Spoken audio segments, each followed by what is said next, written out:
Now the next topic is law of diminishing marginal utility. हमने marginal utility के बारे में पढ़ लिया है।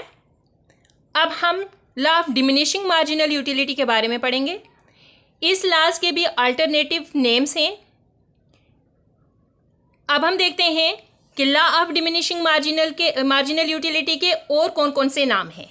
तो डियर स्टूडेंट्स, इसको हम फंडामेंटल लॉ ऑफ सेटिस्फेक्शन भी बोलते हैं, फंडामेंटल साइकोलॉजिकल लॉ भी बोलते हैं, और Gossen's first law of consumption भी बोलते हैं।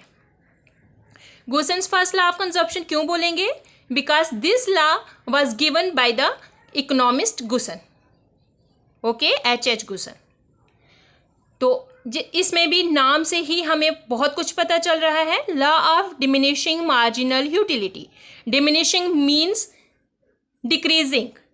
मार्जिनल यूटिलिटी मैंने आपको ऑलरेडी लास्ट वीडियो में बता दिया है। If you are not clear with the marginal utility, please go back and check my last video और आपको क्लियर हो जाएगा।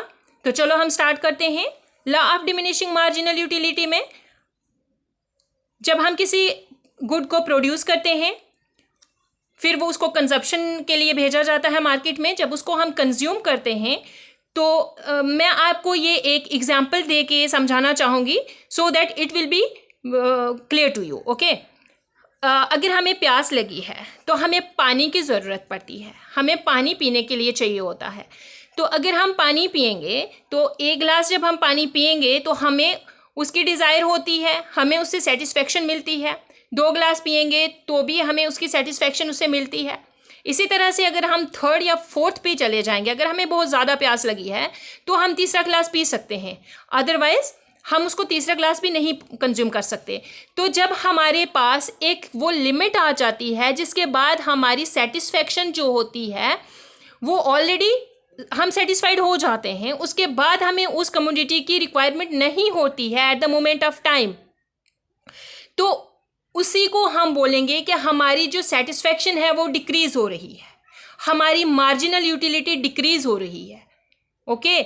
तो अगर हम तीसरा या चौथा गिलास पानी का पिएंगे जबकि हमें उसकी रिक्वायरमेंट नहीं होती है तो हमारी सेटिस्फेक्शन 0 होती है, और हम ज़बरदस्ती अगर हम उसको पीना चाहेंगे तो हमें वॉमिट भी हो सकता है, राइट। तो यही मैंने लिखा है, intensity of desire for a commodity tends to decrease as more and more unit of a commodity are consumed. जैसे हम ज़्यादा से ज़्यादा कमोडिटी को कंज्यूम करने की कोशिश करते हैं या कंज्यूम करते हैं तो हमारी इंटेंसिटी जो होती है, किसकी, सेटिस्फेक्शन की इंटेंसिटी जो होती है, that will going on decreasing. तो अब हमें क्या करना है कि accordingly every successive unit of a commodity offers less and less satisfaction. जिस तरह से अगर हम 1 गिलास ऑफ वाटर पीते हैं हमें सेटिस्फेक्शन मिलता है, तो इसी तरह से अगर हम बढ़ाते जाएंगे पानी को तो 4 या 5 गिलास पानी पिएंगे then it will be of no use, हमें उससे सेटिस्फेक्शन कम होती जाएगी। It means marginal utility tends to decline at consumption of a commodity offers less and less satisfaction. तो हमें क्या है, मार्जिनल यूटिलिटी हमारी डिक्रीज हो रही है क्योंकि हमें उससे सेटिस्फेक्शन कम मिल रहा है, ओके। तो मैंने ऑलरेडी आपको बता दिया है कि this law is given by the H.H. गुसन। अब मैं आपको टेबल से समझाती हूँ। मैंने ये टेबल ऑलरेडी आपको बता के लास्ट टाइम समझा दिया था, फिर भी मैं एक बार फिर से समझा देती हूँ कि अगर हम 1 यूनिट को कंज्यूम कर रहे हैं तो उसकी टोटल यूटिलिटी जो है उसकी सपोज 20 यूटिलिटी है, 20 यूटिल्स हैं उसकी टोटल यूटिलिटी। तो अब हम मार्जिनल यूटिलिटी उसकी भी 20 होगी। मार्जिनल यूटिलिटी क्या होती है, जो हम एक एक्स्ट्रा यूनिट को लेते हैं, उस एक्स्ट्रा यूनिट की जो यूटिलिटी है, सेटिस्फेक्शन है, उसको हम मार्जिनल यूटिलिटी बोलते हैं।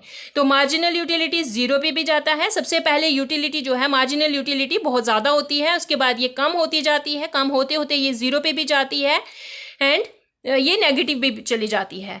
तो इस तरह से नेगेटिव मार्जिनल यूटिलिटी नेगेटिव पे भी चली जाती है। हमारी जो टोटल यूटिलिटी है it never goes to the negative, ये डिक्रीज होती रहती है but it will never go to the negative, okay. अब इसको मैंने ग्राफ में भी बना के आपको समझा दिया है। अब ग्राफ में मैंने यहाँ पर एक्स एक्सिस पे यूनिट्स लिए हैं और वाई एक्सिस पे मैंने मार्जिनल यूटिलिटी ली है। अब देखें आप, मैंने 1 2 3 4 5 एंड 6 यूनिट्स लिए हैं, राइट। और इसकी मार्जिनल यूटिलिटी मैंने इस तरह से वर्टिकल में बता दिया है आपको। तो एक ऐसा पॉइंट आ जाता है जबकि मार्जिनल यूटिलिटी ज़ीरो हो जाती है, जब हमें और सेटिस्फेक्शन नहीं चाहिए होती है, हम फुली सेटिस्फाइड हो जाते हैं, हमें और रिक्वायरमेंट नहीं होती है उस चीज़ की उस टाइम पे, तो वहाँ पर उस पॉइंट को हम पॉइंट ऑफ सैटिस्फैक्ट्री बोल देंगे, राइट। पॉइंट ऑफ सैटिस्फैक्ट्री आप याद रखेंगे। और उसके बाद हमारी जो मार्जिनल यूटिलिटी है वो नेगेटिव में चली जाती है, राइट। अब हम लॉ के बारे में पढ़ रहे हैं, law of diminishing marginal utility के बारे में पढ़ रहे हैं। लॉ है तो अजम्पशंस तो होंगी ही, तो हम अजम्पशंस देख लेते हैं इस लॉ की कौन कौन सी हैं। एक तो कार्डिनल मेजरमेंट है, मीन्स के इसमें हम नंबर्स के हिसाब से मेजरमेंट करते हैं, इसमें हम रैंक्स के हिसाब से मेजरमेंट नहीं करते हैं, नंबर्स के हिसाब से मेजरमेंट करते हैं। इसमें हम कंजप्शन ऑफ रीजनेबल क्वांटिटी लेते हैं। अगर हम कंजम्पशन कर रहे हैं किसी चीज़ की तो उसकी रीज़नेबल क्वांटिटी ही चाहिए। सपोज़ अगर हमें पानी पीना है, प्यास लगी है, हम किसी से पानी मांगते हैं, वो हमें चम्मच में लाकर पानी देगा, that will not be reasonable quantity. अगर हमें कोई बाल्टी में बकेट भर के पानी की लाकर देगा, that will also not be a reasonable quantity. Reasonable quantity कब होगा? When we will get water in a glass.